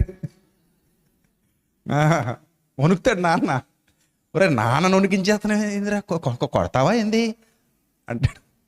అంటే ఇంకెన్నాళ్ళు ఉన్న గౌరవం ఏమవుతుందన్నమాట. ఏమి కొట్టినా కొడతాడేమో వీడు అనుకొని ఇంక రేపటి నుంచి నాన్న కూడా ఏం చేస్తాడు పాపం, పద్ధతి మార్చుకుంటాడు. ఇంకంతేరా, చెప్పాను, వింటే వింటాడు వెధవ. బాగుపడితే బాగుపడతాడు, లేకపోతే నాశనం అయిపోతాడు. మరి మనం ఇంతకుమించి ఏం చేస్తాం? ఎదిరించేస్తున్నాడు ఈ మధ్య, ఎదిరించేస్తుంది ఈ మధ్య. ఏదో రెక్కలు వచ్చేసినాయిగా అనుకొని సరిపెట్టుకుంటారు అంతే. అందరి జీవితాలు జరిగేది ఇదే, అంతే కదా. సో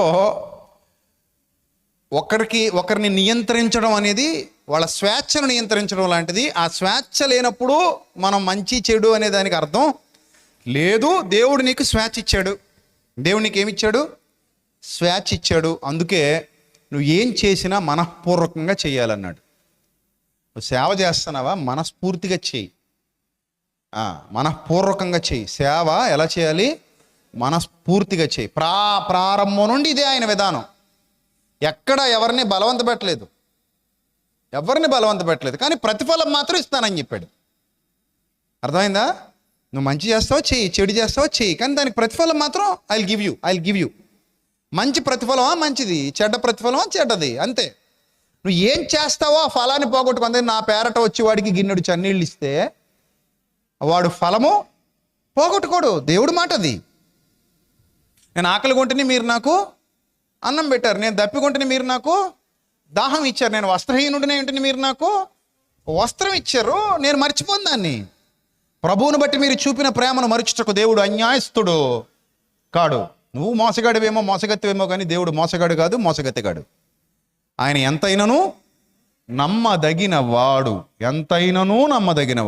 కనుక నువ్వు ఏం చేసినా హృదయపూర్వకంగా, ఇష్టపూర్వకంగా చేయాలట. బలిమితో కాక, లాభాపేక్షతో కాక, ఇష్టపూర్వకంగా చేయాలి అన్నాడు అక్కడ. ఇష్టపూర్వకంగా మనం ప్రభువునకు చేసినట్టే ఇష్టపూర్వకముగా సేవ చేయుడి అన్నాడు. ప్రభువునకు చేసినట్టే అంటే ఒక యజమానికి, ఒక సేవకుడు చేస్తున్నప్పుడు ప్రభువుకు చేసినట్టు చెయ్యాలి అనేది ఇక్కడ వ్రాయబడుతున్నటువంటి మాట. అర్థమైందా?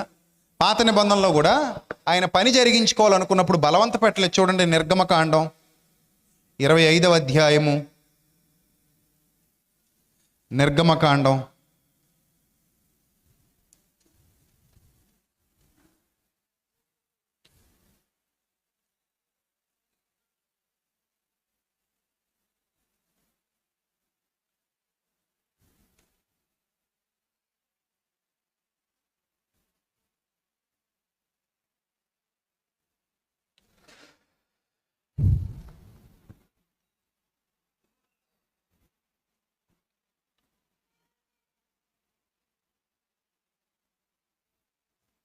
మొదటి నుంచి చదువుదాం.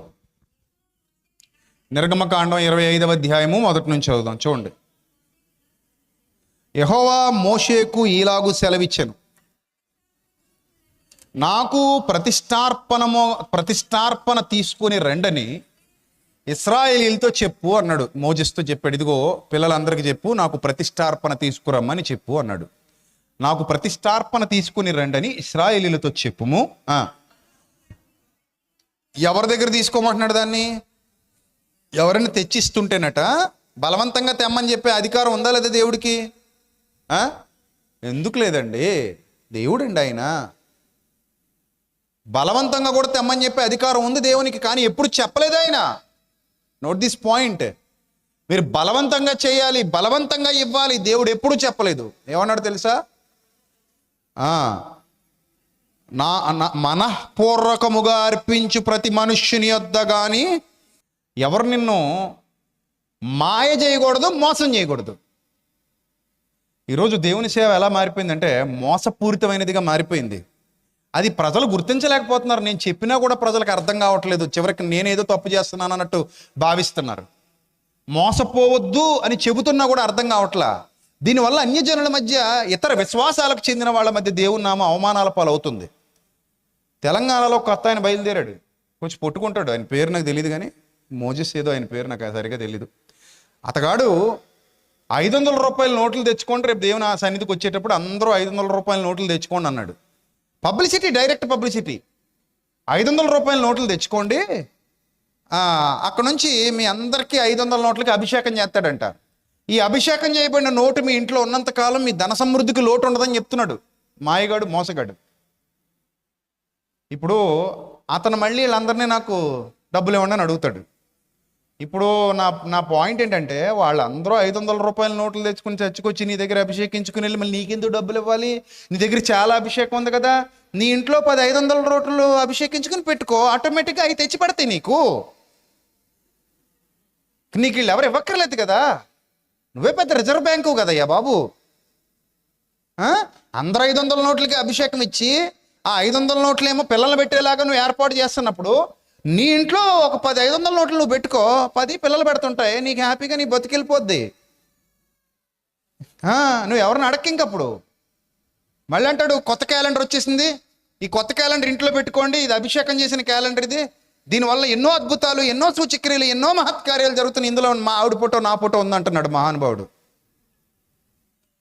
క్యాలెండర్ పెట్టుకునేది డేట్లు చూసుకోవడానికి అంతే తప్ప క్యాలెండర్ వల్ల అద్భుతాలు జరుగుతాయని బైబిల్ ఎప్పుడు చెప్పలా. ఏ అపోస్తలుడు, ఏ సేవకుడు మీ 500 రూపాయల నోట్లు పట్టుకుని చర్చికి వచ్చేయండి, వాటిని అభిషేకిస్తాను, ఆ తర్వాత అవి పట్టుకెళ్ళి ఇంట్లో పెట్టుకోండి, వాటి నుంచి మీకు కోట్లు వచ్చేస్తాయి. ఇప్పుడు చాలామంది అన్ని మతాల్లో ఉన్నారు ఇలాంటి చేటర్స్. అన్ని మతాల్లో ఉన్నారు. కొన్ని మతాల్లో అయితే, ఓకే, హిందూ మతంలో కూడా ఒక అతను ఉంటాడు, రుద్రాక్షలు ఇస్తుంటాను పట్టుకెళ్ళండి మీ ఇంట్లో పెట్టుకోండి, ఇది ఉన్నంతకాలం మీ ఇంటికి సిరి సంపదలు వస్తానే ఉంటాయి అంటాడు. అబద్ధం. నువ్వు ఏ పని చేయకుండా సోమరపూతల మంచం మీద పడుకుంటే, రుద్రాక్ష ఎట్టేసుకుంటే సిరి సంపదలు రావు, పొయ్యిలో పిల్లులు దొంగుంటాయి. గాలి మాటలు ఇవన్నీ. అన్ని మతాల్లో మోసగాళ్ళు ఉన్నారు. అరే నాయన మోసపోకండి రా. ఎవరు మరి ఈ మ్యాజికల్ అండ్ రెమెడీస్ యాక్ట్ అని ఒక యాక్ట్ ఉంది, 1964 ఎప్పుడో అది యాక్ట్. అది ఆ యాక్ట్ ప్రకారం వీళ్ళని అరెస్ట్ చేసి లోపలే చేయాలి. ఆ పాస్టర్ని అరెస్ట్ చేసి లోపలే చేయాలి ఇమీడియట్గా. 500 రూపాయల నోట్లు తెచ్చుకుంటే అభిషేకిస్తావా నువ్వు? పాత తెచ్చుకోమంటావా, కొత్త తెచ్చుకోమంటావా? అభిషేకిచ్చేస్తే లోపల పెట్టుకుంటే మొత్తం ఇంకా పిల్లలు నెట్టద్దు, అది అందులోంచి వచ్చేస్తుంటాయా నోట్లు, కొత్త నోట్లు. లేకపోతే అది ఆకర్షిస్తుందా మిగిలిన పక్కింటి వాళ్ళది, ఎదురింటి వాళ్ళ నోట్లు కానీ ఆకర్షించేద్దేమో. లేదా ఆ నోటు పట్టుకుని ఇలా మార్కెట్లో తిరుగుతా వెళ్తుంటే ఆళ్ళ జేబుల్లో ఏళ్ళ జేబుల్లో ఎగురుకుంటూ వచ్చేస్తాయేమో నీ దగ్గరికి. సిగ్గైనా లేదాయే చెప్పడానికి. ఈ నమ్ముతూ వెళుతున్న గొర్రెలకైనా బుద్ధి లేదాయే, బర్రెలకి. ఆమెన్ ఆమెన్ అని పెడుతున్నారు అతని కింద. నీ ఆమెన్ తగలయ్యా, నీకు అసలు జ్ఞానం ఉందా, వివేకం ఉందా? దానికి కూడా ఆమెన్నా? అది నిజమా? అది పచ్చి అబద్ధం. అది ఇది అబద్ధం అని గుర్తించలేనంత మూర్ఖత్వంలో నువ్వు ఉన్నావంటే కారణం నీకు వాక్యం అర్థం కాలేదు. వాక్యం అర్థమైతే నువ్వు ఇలాంటి మాయల్లో మోసాల్లో పడిపో. దేవుడు ఎప్పుడు ప్రలోభ పెట్టడు. ఏమంటే ప్రలోభ పెడితే అందరు ఇచ్చేస్తారండి. ఇప్పుడు 500 దేవుని సన్నిధికి ఇవ్వండి, పదివేల రూపాయలు దేవుడు నీకు సాయంత్రానికి ఇవ్వబోతున్నాడు అనగానే కానుకల సంచి నిండా ఏ కాగితాలు ఉంటాయి? నిజం చెప్పండి, ఏ కాగితాలు ఉంటాయి? 500 గుట్ల కింద వచ్చేసి ఉంటాయి. ఎందుకు? ప్రభా ఇదిగో వేసాను ప్రభా, 10,000 ప్రభా. ఏది ప్రభా? ఏడు ప్రభా, ఇప్పుడు ఏడు ప్రభా? ఆ 10,000 ఇచ్చేది వెళ్ళిపోతాను ప్రభా. సిగ్గులేదు జీవితానికి. దీన్ని వ్యాపారం అంటారు, భక్తి అనరు దాన్ని. దాన్ని ఎవడో భక్తి ఎవడంటే భక్తి అని, వ్యాపారం అంటారు. ఈరోజు జరుగుతున్నది వ్యాపారం. చాలామంది జీవితాల్లో జరుగుతున్నది వ్యాపారం.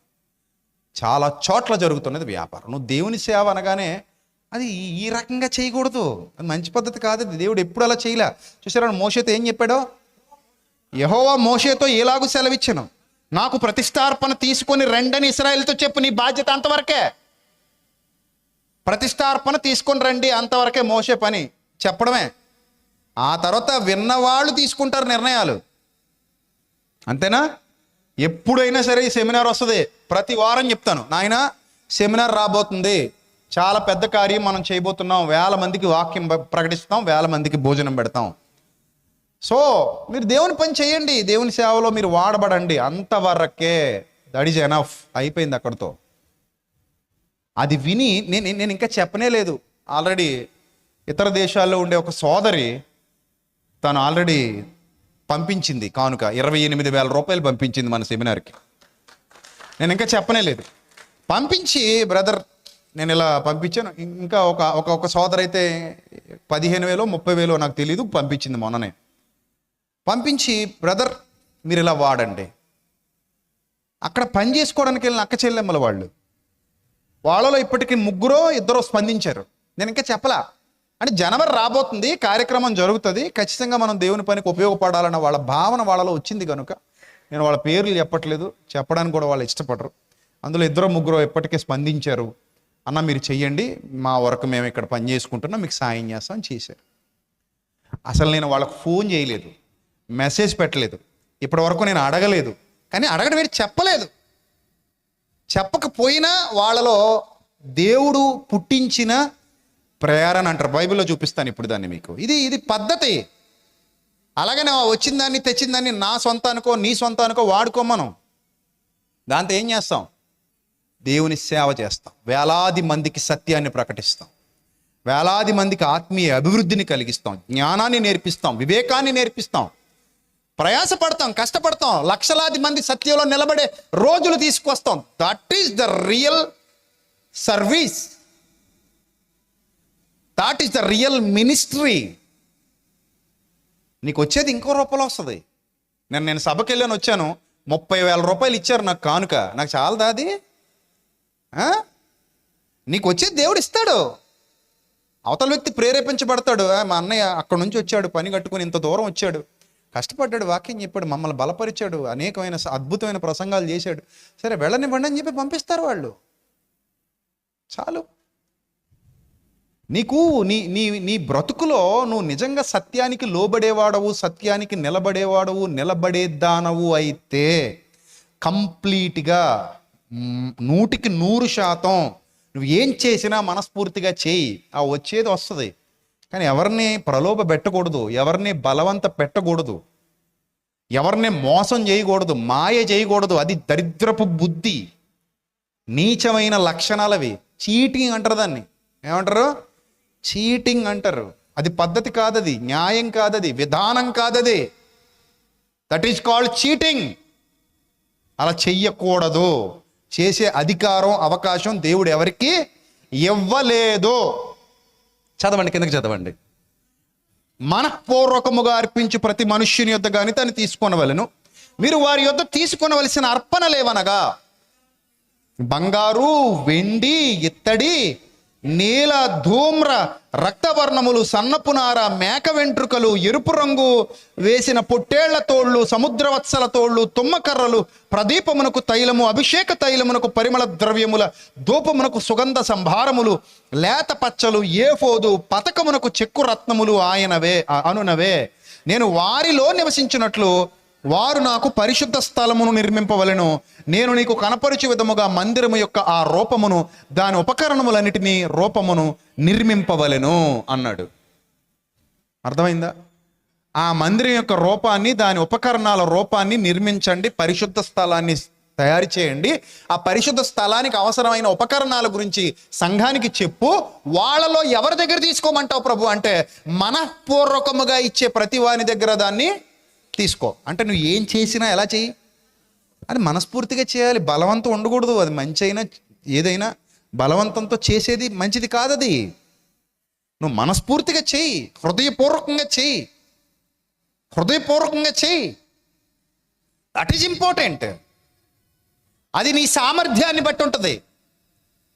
నీకు దేవునికి మధ్య జరుగుతుంది. అది మధ్యలోకి ఎవడు మూడవడు దూరడానికి లేదు. అందులో నిన్ను ధనాపేక్షను కప్పిపెట్టే వేషాన్ని వినియోగించి నిన్ను ప్రలోభ పెట్టకూడదు. ఆ ప్రలోభ పెడితే ఇతర విశ్వాసాల్లో కూడా అలా ప్రలోభ పెట్టేవాళ్ళు చాలామంది ఉన్నారు కదా. ఇదిగో ఈ రేకు ముక్క కట్టుకో, నీకేదో అద్భుతం జరిగిపోద్ది. ఇదేదో రైస్ పుల్లింగ్ అంట. ఆ బియ్యం అవి తెచ్చుకో, ఇంకా అక్కడ నుంచి అవి ఆకర్షించేస్తాయి అంట. నీకు లక్షలు పోగొట్టుకున్నారట రైస్ పుల్లింగ్లో, డబ్బుల్లో. కొంతమంది చెప్తున్నారు, బాధ వేసింది నాకు. నీ రైస్ పుల్లింగ్, ఆయిల్ పుల్లింగ్, ఏం పుల్లింగ్ వెళ్ళరా నాయన. కొంతమంది ఏమో నక్షత్ర తాబేళ్ళు అంటారు, కొంతమంది ఇంకోటి అంటారు, అది అంటారు, ఆమాలు అంటారు, ఇది అంటారు. తీసుకొస్తారు, ఆడు చీట్ చేస్తారు. నువ్వు జ్ఞానం నేర్చుకుంటున్నావా, వివేకం నేర్చుకుంటున్నావా? నీ సేవకుడిని ఇంత ఓపెన్ మైండ్తో మాట్లాడుతున్నాడా నీ దగ్గర? ఎంత ఓపెన్ మైండ్తో నీ సేవకుడు నీకు జ్ఞానాన్ని, బుద్ధిని, వివేకాన్ని నేర్పిస్తున్నాడా? That is important. అది ప్రయోజనకరమైన విషయం. అది చూడండి, ఇంకొక మాట, అదే నిర్గమకాండంలో 36వ అధ్యాయము 3వ వచనం చదువుదాం. ప్రేరణ గురించి చెప్తానన్నాను కదా. 36:3 చూడండి జాగ్రత్తగా. 36:1 నుంచే చదువుదాం. 36 నిర్గమకాండం 36వ అధ్యాయం మొదటి నుంచి జాగ్రత్తగా చూడండి. అందరూ చూడండి. నిర్గమకాండం 36వ అధ్యాయం మొదటి నుంచి అందరూ చూడాలి. పరిశుద్ధ స్థలం యొక్క సేవ నిమిత్తం, పరిశుద్ధ స్థలం యొక్క సేవ నిమిత్తం. అక్కడ ఇందాక మీరు 25లో చదువుకున్నప్పుడు దేనికోసం అన్నాడు? అది పరిశుద్ధ స్థల నిర్మాణం కోసం. రైట్? పరిశుద్ధ స్థలాన్ని మీరు కట్టాలి. దానికోసం ఏమేమి మెటీరియల్స్ కావాలో మెటీరియల్స్ చెప్పాడు. ఇవన్నీ మెటీరియల్స్. నీ దగ్గర ఏ మెటీరియల్ ఉంటే ఆ మెటీరియల్ తీసుకొస్తావు. ఎందుకంటే అప్పట్లో ధనం లేదు. వస్తు మార్పిళ్ళు ఉండేవి, రకరకాలు ఉండేవి పద్ధతులు. నీ దగ్గర మెటీరియల్స్ ఉన్నాయి కాబట్టి మెటీరియల్ తీసుకురా అన్నాడు. మెటీరియల్ తీసుకురా. ఇప్పుడు కూడా మన సెమినార్ టైంలో చాలామంది అడుగుతుంటారు, అన్న మా దగ్గర నూనె లభ్యం అవుతుంది, తెమ్మంటారా? తెచ్చేయండి. అనే మా దగ్గర కూరగాయలు ఉంటాయి, తెమ్మంటారా? తెచ్చేయండి. మా దగ్గర బియ్యం ఉంటాయి అన్నయ్య, నెంబర్ 1 క్వాలిటీ, తెమ్మంటారా? తెచ్చేయండి అంటాం. మీరు ఏం చేయగలిగితే చేయండి. కొంతమంది అంటారు, అన్న మా దగ్గర పలానాది ఉందన్న, మేము ఈ పరిచర్యలో వాడబడతాం. ఆ మధ్యకాలంలో ఒక ఆయన వచ్చాడు, అన్న మేము లైటింగ్ విషయంలో కొంత సాయం చేస్తాం అన్నాడు. చేసుకోండి అన్నాను. అలాగే లైటింగ్ అంటావా, సౌండ్ అంటావా, ఇంకోటి నీ ఇష్టం. అది అన్న మేము ఇదంతా చేయలేం, మ్యాన్ పవర్ ఇస్తాం, తొడమంటారు తుడుస్తాం, కట్టమంటారు కడతాం. మొన్న ఒక తమ్ముడు, నేను ఫ్లైట్లో వెళ్ళిపోతుంటే ఒక తమ్ముడు పరిచయం అయ్యాడు. మన పరిసర ప్రాంతాల్లోనే. అతనికి ఓఎన్జీసీలో మంచి జాబ్, తమ్ముడికి విలియమ్స్ తమ్ముడి పేరు. నాతో పాటు కూర్చున్నాడు ఫ్లైట్లో. నేను రాజమండ్రి నుంచి హైదరాబాద్ వెళ్ళేంత వరకు నాతో పాటే ఉన్నాడు, మాట్లాడుతున్నాడు. అంతా మాట్లాడు, మా నాన్నగారు చనిపోయారన్న, ఇలాగా ఆయన పరిచర్య చేసేవారు, నేను ఇలా జాబ్ వచ్చింది, సంథింగ్ ఇదంతా చెప్పుకుంటూ వచ్చారు. వచ్చిన తర్వాత వెళ్ళిపోయేటప్పుడు, దిగిపోయిన తర్వాత వెళ్ళిపోయేటప్పుడు ఫోటో తీసుకున్నాను, అంతా వెళ్ళిపోతున్నాడు. తమ్ముడు అన్నాడు అప్పుడు వెళ్ళిపోయేటప్పుడు, అన్న మీరు ఏదైనా సరే పరిచర్య చేసేటప్పుడు అవకాశం ఉంటే నన్ను పిలవండి అన్న, ఏ పనైనా చేస్తానన్నా, మీరు బాత్రూములు గడగమన్నా గడుగుతానన్నా అంటున్నాడు. 150,000 రూపాయలు జీతం అంట అతనికి. సో తగ్గింపు స్వభావం అలాగుండాలి. మీరు బాత్రూములు గడగమన్నా నేను గడుగుతానన్నా, పరిచర్యలో నన్ను కూడా ఉపయోగించుకోనన్నా మీ ఇష్టం అన్నా అని చెప్పడం, అది ఏ విధమైన కొలతలు లేకుండా సమర్పించుకోవడం. ఏంటది? ఏ విధమైన ఆంక్షలు లేకుండా, కొలతలు లేకుండా తనను తాను సంపూర్ణంగా దేవునికి ఏం చేయడం? సమర్పించుకోవడం. ఇదిగో ప్రభా, నేను వట్టి మనిషిని నీ దగ్గరకు వచ్చినప్పుడు నువ్వు ఏం చెప్తే చేయడానికి ఐఎమ్ ఆల్వేస్ రెడీ. నాకు 150,000 రూపాయల జీతమా, 2 లక్షల జీతమా, నాకు ఇంత ఉద్యోగమా, ఇంత వ్యాపారమా, ఇంత గొప్ప ఉన్నా, ఇంత మంచిదాన్నా, ఇంత పెద్దదాన్నా, ఇవన్నీ కాదు. ఇక్కడ నువ్వు చేసేది దేవునికి చేస్తున్నావు, మనస్ఫూర్తిగా చేస్తున్నావు, అందులో మోసం లేదు, చీటింగ్ లేదు. నాకు ఈ ఎబిలిటీ ఉంది, నాకు ఈ సామర్థ్యం ఉంది, ఈ సామర్థ్యాన్ని నేను నా తండ్రి సన్నిధిలో వాడతాను. అది కదా సామర్థ్యం అంటే. నేను నా తండ్రి సన్నిధిలో వాడతాను. మొన్న ఒక తమ్ముడు వచ్చాడు, ఏలూరు, విజయవాడ నుంచి. చూశాడు ఇక్కడంతా ఇంటీరియర్ డిజైన్ చేస్తాడు, మన చర్చికి వస్తూ ఉంటాడు. తను మారు మనసు పొందింది మన వాక్యాలు వినడం ద్వారానే మారు మనసు పొందాడు.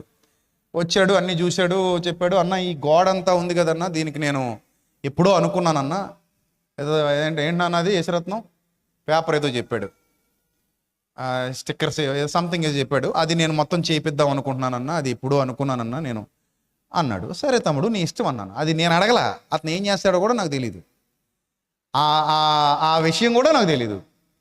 తనంతటి తాను అనుకున్నాడంటే ఎప్పుడు అంటే అది అతని హృదయంలో పుట్టినటువంటి ప్రేరణ. దేవుని సన్నిధిని ఇలాగ అలంకరిస్తే బాగుంటుంది, ఇలా చేస్తే బాగుంటుంది, నేను కూడా అందులో వన్ ఆఫ్ ద పార్ట్నర్ అయితే బాగుంటుంది, వన్ ఆఫ్ ద పర్సన్ అయితే బాగుంటుంది అని అతని హృదయంలో అతనికి పుట్టాలి. అది అతని సామర్థ్యం వల్ల పుట్టింది. సామర్థ్యం లేనివాడికి అది పుట్టదు కదా, ఎవరి సామర్థ్యం వాళ్ళది. నేను అదే చెప్తుంటాను, 25 కేజీలు బరువు మోయగలిగినోడు 25 కేజీలు బరువు మోస్తాడు, 50 కేజీలు బరువు మోయగలిగినోడు 50 మోస్తాడు, 75 మోయగలిగినోడు 75 మోస్తాడు, 100 మోయగలిగినోడు 100 మోస్తాడు. అది అతని సామర్థ్యం మీద ఆధారపడి ఉంటుంది. ఎవరు నేను బలవంత పెట్టకూడదు, ప్రలోభ పెట్టకూడదు, మోసం చేయకూడదు, ధనాపేక్ష పెట్టే వేషాన్ని వినియోగించకూడదు, సంఘాలు అలా చండాలంగా తయారవ్వకూడదు. సంఘం సంపూర్ణంగా ప్రభువుకు లోబడి ప్రభు ప్రేరణకు లోబడాలి. ప్రభు ప్రేరేపించేంతగా ఆత్మ ప్రభావానికి సంఘం లోబడాలి.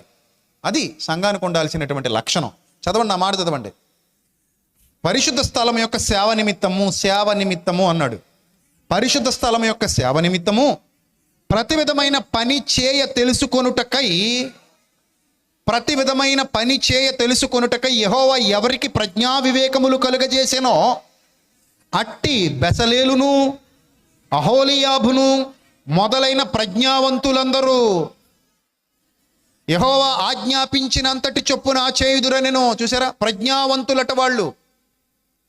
ప్రజ్ఞావంతులందరూ యెహోవా ఆజ్ఞాపించినంతటి చొప్పున చేయుదురనెను. బెసలేలును అహోలియాబును యెహోవా ఎవరి హృదయములో ప్రజ్ఞ పుట్టించెనో ఆ పని చేయుటకు ఎవరి హృదయము వాని రేపెనో వారిని అందరినీ మోషే పిలిపించాను. వండర్ఫుల్ కదా. ఆ పని చేయుటకు ప్రజ్ఞ పుట్టించారట. ఆ పని చేయుటకు ఎవని హృదయం వానిని రేపెనో అన్నాడు. అంటే హృదయ ప్రేరేపణ అత్యంత ముఖ్యం. ఇక్కడ సేవా పరిచర్యలో, భక్తి జీవితంలో ఏది ముఖ్యం? హృదయ ప్రేరేపణ ముఖ్యం. హృదయ ప్రేరేపణ లేకుండా బలవంతంగా కానీ, ధనాపేక్షను కప్పిపెట్టే వేషాన్ని కానీ, మోసాన్ని కానీ సంఘంలో వినియోగించడానికి వీల్లేదు. డైరెక్ట్ స్టేట్మెంట్ ఇవ్వాలి, డైరెక్ట్ ఓపెన్గా మాట్లాడాలి, ఓపెన్గా చెప్పాలి, ఇది విషయం, అంతే, అయిపోయింది అక్కడితో. నువ్వు ఇజ్జయి, నువ్వు అజ్జయి, నువ్వు అంతా, నీ నెత్తి మీద ఎంత వేస్తున్నావు, నీ తలకాయ మీద ఎంత కడుతున్నావు, నీ కుటుంబానికి అంత రాస్తున్నావు. అరే అది తప్పది, అది మన పని కాదు. ఏమో వాళ్ళ సామర్థ్యం ఏంటో మనకు తెలీదు, అంతే కదా. నీ సామర్థ్యం తెలియకుండా నీ మీద భారాన్ని నేను పెట్టడానికి వీలు లేదు. అది నీ హృదయంలో దేవుడు పుట్టించే ప్రేరేపణ ఉండాలి. కొంతమంది ప్రేరేపణ కలిగినా దాన్ని తొక్కేస్తుంటారు. అది అననీయ సప్పేరా లాంటి వాళ్ళు, అది తగిన ప్రతిఫలం పొందుకుంటారు దానికి. సో కొంతమంది సామర్థ్యం లేక ప్రభు మరి నేను ఈ పరిస్థితిలో ఉన్నానంటే వెయిట్. నీ సామర్థ్యం పెరిగేంతవరకు ఏం చేయి? వెయిట్ చేయి. నీకున్నంతలోనే నువ్వు పని చేయి, నీకున్నంతలోనే నువ్వు కష్టపడు, నీకున్నంతలోనే నువ్వు శ్రమపడు. అర్థమైందా? సో ఇది దైవిక లక్షణాలతో కూడినటువంటి పరిచర్య. మోసం లేదు అక్కడ, ఓపెన్గా చెప్పేశారు అన్నీ కూడా. ఇందులో దాపరికలు ఏమీ లేవు, మొత్తం ఓపెన్ బుక్ అనమాట. సో అది నూతన నిబంధన అపోస్తలులు ఫాలో అయ్యారు, దాన్ని పాత నిబంధన భక్తులు ఫాలో అయ్యారు. చూడండి, ఆ తర్వాత ఆ పని చేయుటకై 3 వారు ఆ పరిశుద్ధ స్థలం యొక్క సేవ కొరకు ఇశ్రాయేలులు తెచ్చిన అర్పణములన్నిటినీ మోషే యొద్ద నుండి తీసుకునిరి.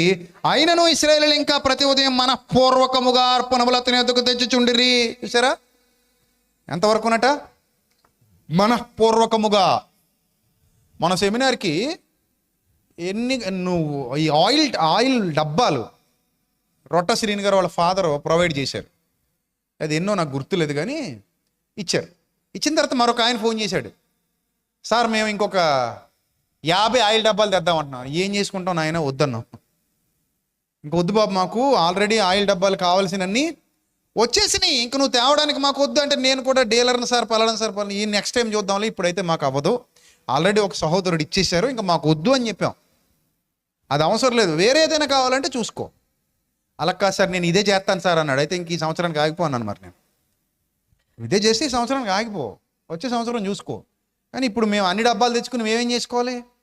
ఆ పనికి ఎంతవరకు అవసరమో అంతవరకే. ఇంకా ఆ తర్వాత తెచ్చిపెట్టుకున్నా దాచుకోవాలి తప్ప, అది పాడైపోతాయి తప్ప దానివల్ల ఉపయోగం లేదు. ఇంక మాకొద్దని చెప్పేశాం. ఇక్కడ కూడా చూడండి, సేమ్ ఏం జరిగిందో చూడండి. వాళ్ళు ఇంకా మనఃపూర్వకంగా అర్పణలతను ఎదుగు తెచ్చుచుండిరి. అప్పుడు పరిశుద్ధ స్థల సంబంధమైన పని అంతయు చేయి ప్రజ్ఞావంతులందరిలో ప్రతివాడు తాను చేయి పని విడిచి వచ్చి మోషేతో చేయవలనని యెహోవా ఆజ్ఞాపించిన పని విషయమైన సేవ కొరకు ప్రజలు కావలసిన దానికంటే బహు విస్తారముగా తీసుకుని వచ్చుచున్నారని చెప్పగా, వాళ్ళందరూ వచ్చారట. అయ్యా, వీళ్ళకి చాలా మంచి మనసు ఉంది, వీళ్ళు దేవునికి ఇవ్వాలని అనుకున్నారు, పరిచర్యకి ఇవ్వాలనుకున్నారు, ఇంకా ఎక్కువ తెచ్చేస్తున్నారండి, విస్తారం అయిపోతుందండి, అంత అవసరం లేదు మనకి అంటే. నీడు ఉన్నదానికంటే కూడా ఏమవుతుందట, ఎక్కువ వచ్చేస్తుంది. నీడు ఉన్నదానికంటే ఎక్కువ వచ్చేస్తుంది, మనకు అవసరం లేదని చెప్పినప్పుడు మోషే గారు ఏమన్నారు? ఏం పర్లేదు, మీరు నేను పనిచేసుకుందాం అన్నారా? 10 ఆయిల్ డబ్బాలు నువ్వు పట్టుపోదు, కానీ 10 ఆయిల్ డబ్బాలు ఏమో నేను పట్టుపోతా. అలాగ మనం సంఘ పెద్దలందరూ కలిసి ఏం చేద్దాం, పనిచేసుకుందాం.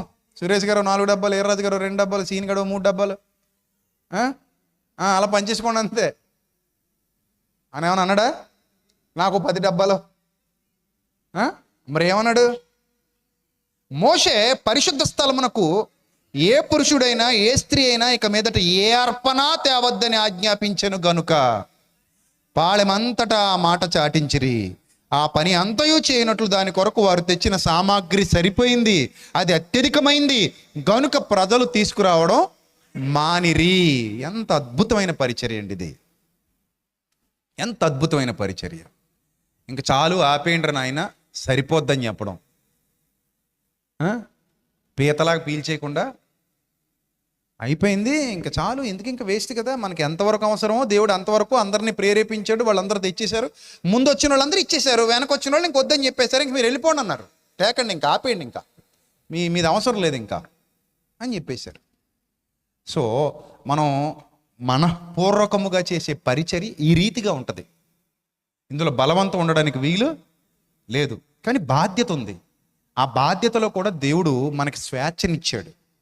ఏ పని చేసినా స్వేచ్ఛతో చేయి, సంపూర్ణ నిశ్చయతతో చేయి, యథార్థమైన మనసుతో చేయి. అందుకే ఆ తర్వాత నేను ఎన్నిసార్లు చర్చ దగ్గరకు వచ్చాను, ఎన్నిసార్లు పెట్రోల్ కొట్టించుకున్నాను అనుకో. నిన్ను ఎవడు రమ్మన్నాడు, ఎవడు పెట్రోల్ కొట్టించుకున్నాడు నా కోసం? ఇంకా నేను పెట్రోల్ మాకు తాగించలేదు. నువ్వు చర్చ దగ్గరకు వస్తే, ఇప్పుడు నువ్వు చర్చ దగ్గరకు వచ్చినందుకు కూడా నేను ఇప్పుడు మీ ఊరు వచ్చి ఇక్కడ ఫుల్ ట్యాంక్ చేయని తీసుకురావాలేమో నిన్ను. ఏమండే, అలా చేయమంటారా? రేపటి నుంచి మేమే సావారం వచ్చేసి, మేమే కాకినాడ వచ్చేసి అక్కడ బాబు అబ్బులు పెట్రోల్ కొట్టించుకొని ఆయన ఫుల్ ట్యాంక్ చేసుకో, ఇప్పుడు ఇక్కడికి వచ్చి పరిచయం చేయి అని చెప్పాలా ఏంది? మరి పందలపాకు వచ్చి అక్కడే ఫుల్ ట్యాంక్ చేయించేసి తీసుకొచ్చి, అది ఎదురుపాకు వచ్చి అక్కడ ఫుల్ ట్యాంక్ చేయించేసి తీసుకొచ్చి, అది తాపేశ్వరం మండపేట వచ్చి అక్కడ ఫుల్ ట్యాంక్ చేసి తీసుకొచ్చి, రాజమండ్రి వచ్చి ఏంతండి అన్ని కథలు? అంతేనా? ఏలూరు రమ్మంటారా? సో మనం ఏం చేసినా ఎలా చేస్తున్నాం? ఆయన చూడాలని చేస్తున్నాం, ఆయన చూడాలి, ఆయన కొరకు చేస్తున్నాం, ఆయన చిత్తాన్ని జరిగించడానికి చేస్తున్నాం, ఆయన సంకల్పాన్ని నెరవేర్చడానికి చేస్తాం. తద్వారా వేల మంది సత్యాన్ని తెలుసుకుంటారు. ఎవరు ఎప్పుడు ఎలా మార్పు చెందుతారో ఎవరికి తెలీదు. ఇది చచ్చేంత వరకు కొనసాగవలసినటువంటి దేవుని పరిచర్య, ప్రక్రియ, సత్యవాక్య సంబంధమైన పరిచర్య.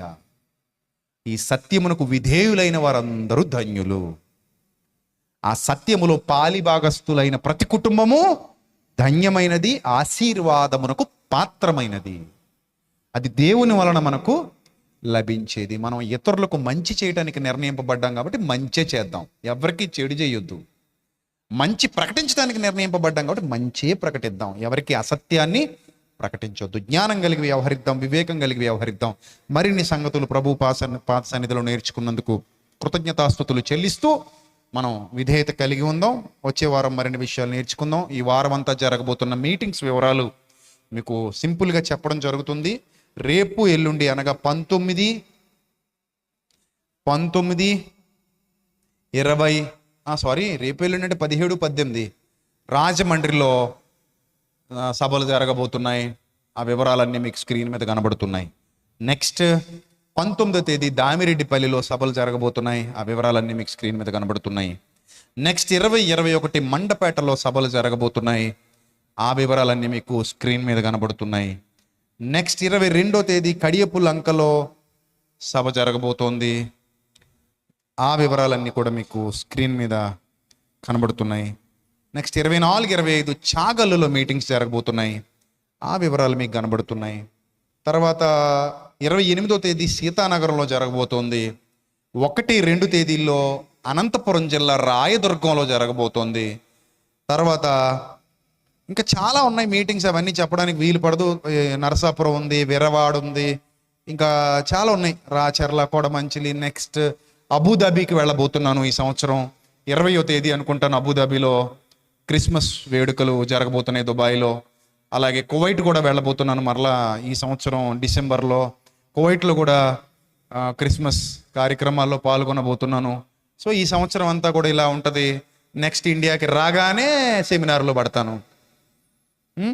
మనందరం కలిసి సెమినార్ జరిపించుకోబోతున్నాం, ఘనంగా, బలంగా, అనేక మందికి దీవెనకరంగా, ఆశీర్వాదకరంగా. గనుక దేవుని యొక్క పని నిమిత్తం మీ అందరూ బాధ్యత కలిగి ప్రార్థించండి. మొదటిగా ఏం చేయండి? విరవాడ అంటే పిఠాపురం దగ్గర కదా ఇది, రైట్. పిఠాపురం దగ్గర విరవాడలో కూడా క్రిస్మస్ వేడుకలు జరగబోతున్నాయి. 9వ తేదీ అనుకుంటాను అది. సో దాని నిమిత్తం కూడా మీ అనుదిన ప్రార్థనలో జ్ఞాపకం చేసుకోండి, రైట్. సో ఇవన్నీ కూడా ఒకదాని వెంట ఒకటి, ఒకదాని తర్వాత ఒకటి జరగబోతున్నటువంటి పరిచర్యల వివరాలు. కువైట్ పోస్టర్ ఇంకా రెడీ అవ్వలేదు, దుబాయ్ పోస్టర్ రెడీ అవ్వలేదు, అవి కూడా రెడీ అవుతాయి. అబుదాబీది ఒకటే రెడీ అయింది. Abu Dhabi and Dubai and Kuwait వరుసగా డిసెంబర్ నెలలో మీటింగ్స్ ఉన్నాయి.